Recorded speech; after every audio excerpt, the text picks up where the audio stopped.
Welcome back. Hi, James. Hi, Janara. So everybody, welcome back to the next look at English tenses, the present perfect versus the past simple. So I have done and I did. Now, this is one of the most important distinctions that people find really challenging. So that many people find difficult. So I think it's good that we're looking at it today. So let's have a look at the examples here. So you look at this example situation. Tom is looking for his key. He can't find it. He has lost his key. This means that he doesn't have his key now. But 10 minutes later, now Tom has found his key. He has it now. Okay. So has he lost his key? No, he has found it. Did he lose his key? Yes, he did. He lost his key, past simple, but now he has found it, present perfect. Okay? Remember that the present perfect, something has happened, is a present tense. It tells us about the situation now. So Tom has lost his key. He doesn't have his key now. That's the point. The past simple, something happened, tells us only about the past. If somebody says Tom lost his key, we don't know whether he has the key now or not. We know only that he lost it at some time in the past. Let's compare the present perfect and the past simple. They've gone away. They'll be back on Friday. So that means they are away now. Okay? They went away, but I think they're back at home now. Not they've gone away, because they're back now. So it has stopped raining now, so we don't need the umbrella. So that means it isn't raining now. It stopped raining for a while, but now it's raining again. It has stopped. Because it is raining again now. Okay? So that's the important thing. Always remember that the present perfect is a present tense. It has a starting point in the past, but it continues. Okay, it's ongoing. Or it has a direct impact on the present. But the past simple is for completed actions and events. Okay. Yeah, this thing confuses Russian-speaking people because present perfect, in most cases, it sounds, if we translate it into Russian, it sounds as it is the past tense. Yeah, and that's the case with quite a lot of languages. Don't make this distinction between the past simple and the present perfect, which is why one of the ways that I explain this is that you can see the difference is if I give you this example. If I say, my aunt has been to Paris 3 times. My granny went to Paris 3 times. Okay, now don't worry too much about me using a slightly different verb in those two cases. That doesn't matter. But if you'll see, why do you think I made that distinction? Why do I talk about my granny in the past simple and my aunt in the present perfect? Maybe because granny doesn't exist anymore. Exactly, that's the point. So if you think about a living relative can always go again to another country or to visit a new place. Dead relative can't. So that's always an example to think about. I like the keys though as well. But we can say my aunt was 3 times in Paris last year. Yeah, exactly. She was in Paris 3 times last year. Yeah, you can say that. Even though she... Because last year... Yes, so here we concentrate. So thankfully to the phrase last year, we understand that it's completed. Exactly, but you could also say, for example, my granny has been to Paris 3 times since last year. Because if you add the since, then that means the starting point is last year, but it continues to the present. Yeah, and granny is alive. Exactly, and granny is still alive, so she can go again. Yeah, so you will often, for that reason, see little markers that give you the idea which tense, needs to be used and which one shouldn't. Because if you have since or for there, then they give you that information about, let you know that it started in the past and continues to the present.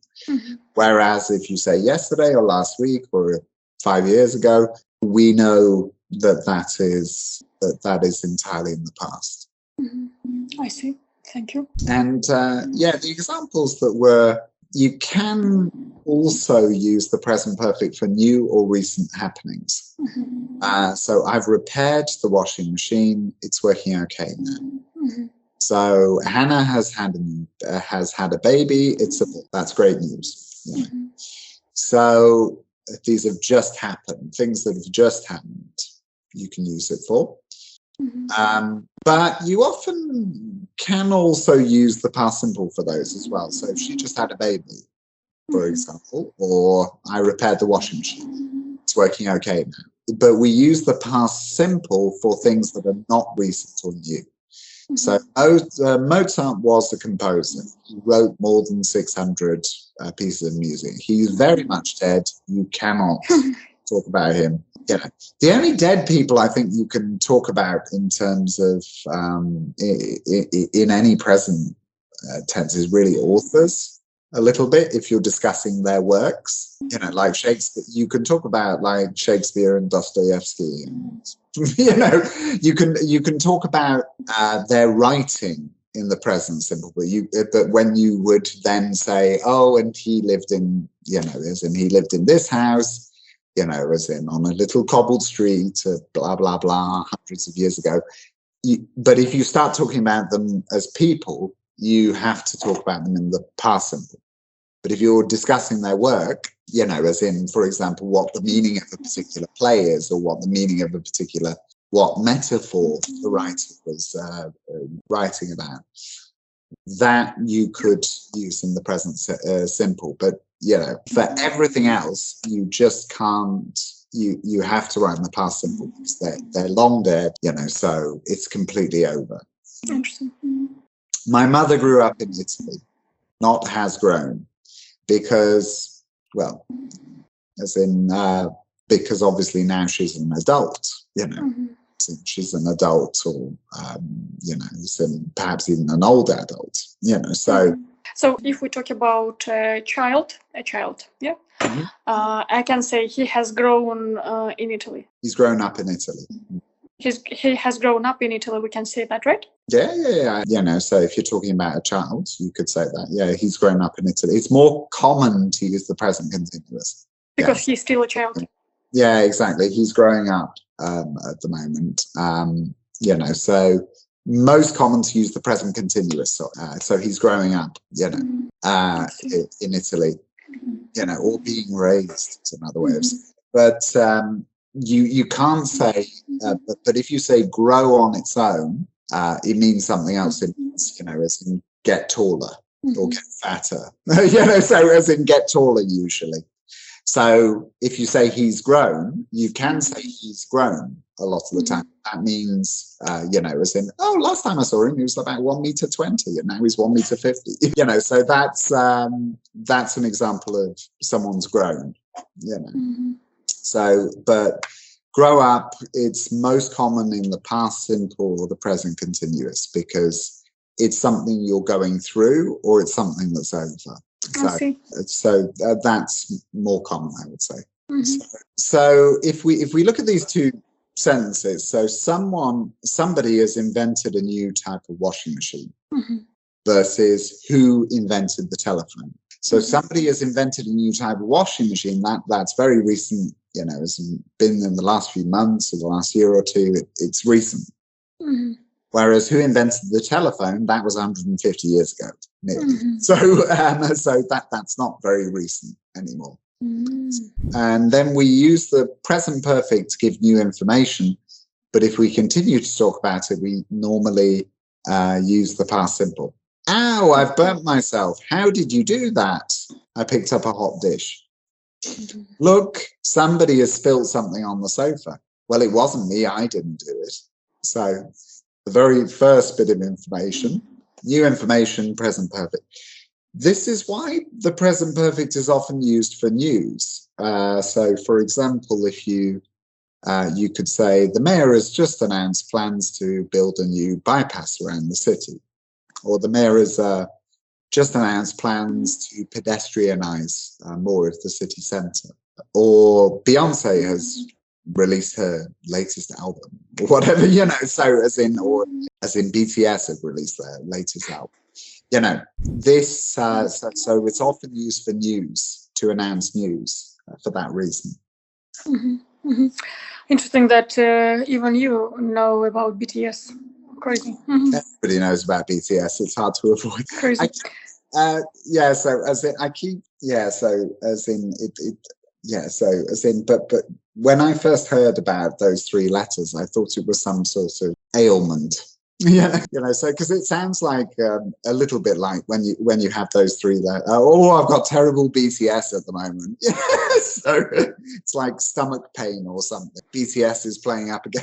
That's kind of how it sounded to me initially, but when I first heard the name. But yeah, everybody's heard of them now. They're very famous, so and very successful. Good on them. Good for them. I would like to study psychology behind it. Why they are successful? Well, I think you know. So as in, it's quite fascinating actually. But Korea has really been a very, very powerful player in terms of soft power and in terms of its arts and culture scene. So, and it's not just the case with K-pop, it's also K-dramas, K-cinema, you know, so that they've been very, very, very strong in the culture and art scene in the last few years. And I think BTS are just the most famous example of a K-pop band. That's what they are. But the entire genre is very popular. So they bring at least $3 billion to their country every year. So I'm sure that the Korean government are happy with them. So. They were invited even to the UN to give a speech at the UN conference, I think. Yeah, they were also in the opening ceremony of the Qatar World Cup as well. Oh, really? Yeah. I'm very surprised by Muslims. Oh, you know, so as in they are superstars. I mean, Morgan Freeman was also there, but you know, BTS are obviously a lot more famous than Morgan Freeman is. So True. That's interesting. Yes, I would like to study their case to learn, let's say, some of their, so obviously, some of instruments their producers used to make them so popular. And I wish our channel in the future to be as popular. Yes, exactly. Well, if we were as popular as BTS, then we would never need to work on anything else again ever. True. So, excellent. Right. Okay, and I would like to add that this thing that we use the present perfect to give new information, but if we continue to talk about it, we need to use the past simple. It's super new to me, and as usual, we can study English infinite time to improve it, to make it better, to sound clearer. Yeah? And as usual, guys, please share. Obviously, like these videos. So thankful to that. If you really enjoy and find our videos useful, please like them. In this way, YouTube will show them to a wider scale of people, let's say, and share these videos with everyone who studies English, who is struggling with the English grammar. Because I remember I struggled a lot with the English grammar because it was taught by non-natives, and they confused everything. They had themselves confused grammar and passed this confusion to us. And it took me some time to finally to understand, especially the present perfect tense. Bye guys, see you in our next episodes. Bye bye, take care, see you later.